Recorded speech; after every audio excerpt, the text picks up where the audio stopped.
Apa yang harus kita lakukan jika kita tidak sanggup membayar pinjaman kita di pinjol legal?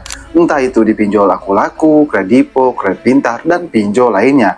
Apa kita harus mengganti kartu HP, mengganti WA, bahkan pindah rumah, supaya si pinjol tersebut tidak meneror kita lagi atau tidak datang ke rumah kita? Nah, mungkin sebagian besar nasabah pinjaman online atau nasabah yang galbay di pinjol legal ya, itu bingung, itu panik harus ngapain ketika kita tidak sanggup membayar pinjaman online di pinjol yang kita galbay. Karena kita selalu mengira bahwa galbay di pinjol legal itu mengerikan, seperti yang kita bayangkan. Ya, meskipun faktanya di lapangan ya, itu tidak semengerikan yang kita bayangkan. Jadi buat kamu nasabah pinjaman online yang sekarang baru terjun ke dunia perpinjolan atau bisa dibilang pemula galbay di pinjol legal ya, ya bisa dibilang kamu simak baik-baik video ini. Kenapa? Karena di video kali ini saya akan ngasih tips atau seenggaknya bisa membuat kamu tenang, bisa membuat kamu jauh lebih tenang dari sebelumnya. Karena mau sebesar apapun utang kamu di pinjol legal ya, kalau kamu mengetahui tipsnya, kalau kamu mengetahui caranya, itu aman-aman saja. Tapi sebelum pembahasannya, buat kamu yang bergabung ke grup WA Kang Galbay, untuk linknya ada di tab komunitas channel ini, kamu bisa langsung klik saja. Grup WA Kang Galbay itu gratis, tidak ada biaya apapun.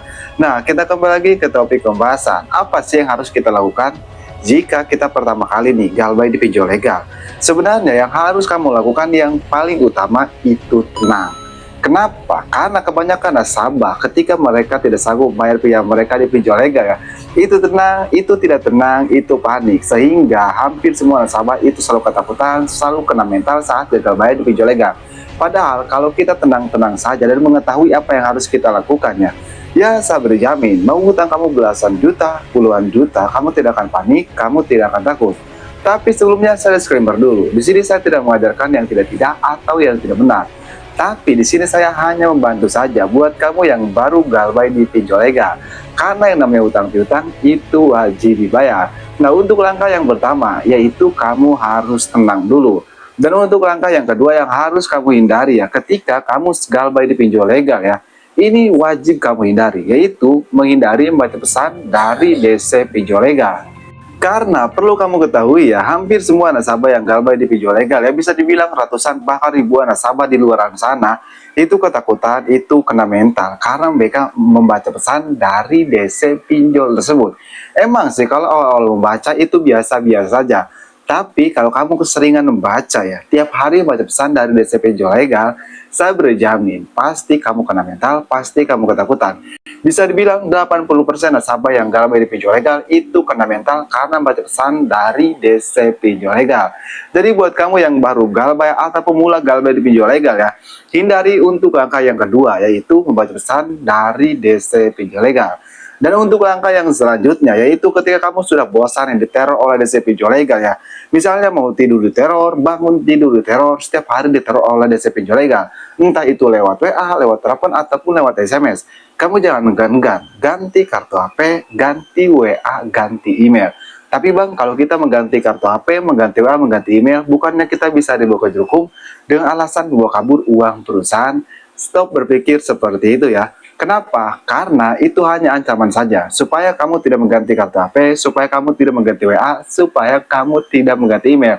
Ya jelas tujuannya supaya mereka bisa meneror kamu secara terus-menerus dan menjatuhkan mental kamu. Jadi kalau kamu sudah bosan diteror oleh DC pinjol legal, kamu ganti kartu HP, kamu ganti WA, kamu ganti email. Tujuannya jelas untuk memutus teror DC pinjol legal tadi. Tapi bang, bagaimana masalahnya kalau pinjol saya memiliki DC lapangan? Dia nggak apa-apa ya, karena tidak semua pinjol legal itu memiliki DC lapangan. Kalau kamu ingin tahu pinjol apa saja nih yang memiliki DC lapangan ya, kamu bisa simak video saya yang ini. Untuk linknya ada di deskripsi video ini, kamu bisa langsung klik saja. Itu untuk langkah yang ketiga. Dan untuk langkah yang selanjutnya yang harus kamu ketahui ya, yaitu resiko jika kita nekat galbay di pinjol legal. Lebih tepatnya resiko terberatnya. Karena hampir semua nasabah yang baru pemula atau baru terjun ke dunia perpinjolan ya, itu selalu takut ketika DC pinjol legal ngancam, katanya akan dibawa ke juru hukum jika kita tidak sanggup membayar pinjaman kita di pinjol legal. Padahal faktanya resiko terberatnya itu hanya perdata aja. Maksudnya perdata itu bagaimana? Jadi perdata itu namakan masuk SLEK OJK, dan BI checking. Tidak ada tuh di bawah koridor hukum atau di bawah koridor pidana, karena ini jalur perdata bukan jalur pidana. Jadi sekali lagi, resiko terberat galbay di pinjol legal itu hanya nama kamu masuk sebagai OJK saja. Tidak bisa dibawa ke koridor hukum ataupun tidak bisa dibawa ke jalur pidana. Nah, jadi itulah yang harus kamu lakukan dan yang harus kamu ketahui ketika kamu galbay atau galbay di pinjol legal. Dan untuk yang terakhir, ini yang sangat penting, karena meskipun kamu mengganti kartu HP, tidak membaca pesan dari si pinjol legal, tapi kamu tidak melakukan hal ini, itu percuma saja. Apa? Yaitu menghapus aplikasinya. Tujuannya apa kita menghapus aplikasi? Tujuannya jelas, supaya mereka tidak mengakses kontak-kontak kamu, supaya mereka tidak mengakses galeri kamu. Karena hampir semua DC pinjol legal itu mengakses kontak kamu, mengakses galeri kamu. Makanya suka ada ancaman super data, atau kontak-kontak kita dihubungi, nah itu dapat dari aplikasinya. Jadi kalau kamu sudah bulat dan nekat galbay di pinjol legal, kamu hapus aplikasinya tadi. Cuman perlu diingat, yang namanya utang piutang itu wajib dibayar. Tapi kalau kadang kita tidak memungkinkan atau ekonomi kita sedang turun drastis, ya bagaimana lagi? Karena lebih utamakan kebutuhan keluarga kita, jangan utamakan kebutuhan pinjol. Oke, saya akan galbay, sampai jumpa di video berikutnya.